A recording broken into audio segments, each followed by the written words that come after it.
आज मी वास्तू व्हिजिटसाठी निघाले कोकणात वेंगुर्ल्याला. क्लायंटने प्लॉट एक्झामिनेशन आणि त्या प्लॉटवर नवीन घर वास्तुशास्त्रानुसार कसं बांधावं हे विचारण्यासाठी बोलवलं होतं. मग ट्रेन पकडण्यासाठी दादरला पोहोचले. As usual Dadar was so crowded.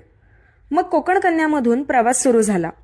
Konkan is my all time favourite place आणि तिथे कामासाठी जायला मिळणं म्हणजे मोठी पर्वणीच. सकाळ होताच बाहेरचं रम्य दृश्य पाहून बरं वाटलं. मग मी उतरले सावंतवाडी रेल्वे स्टेशनला. तिथून मला पिक केलं गेलं आणि मग मी निघाले वेंगुर्ल्याच्या दिशेने. वाटेत तळावडे हे गाव लागतं जिथे मी नाश्ता केला.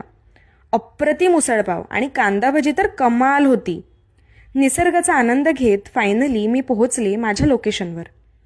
हे होतं त्यांचं जुनं घर, जे पाडून त्यांनी ऑलरेडी जमीन सपाट करून घेतली होती. मग लगेचच मी भूमिपरीक्षण करून घेतलं.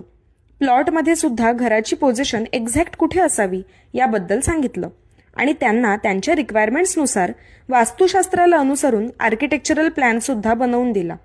आता हे घर नक्की कसं बनतंय हे बघण्यासाठी स्टे ट्यून्ड.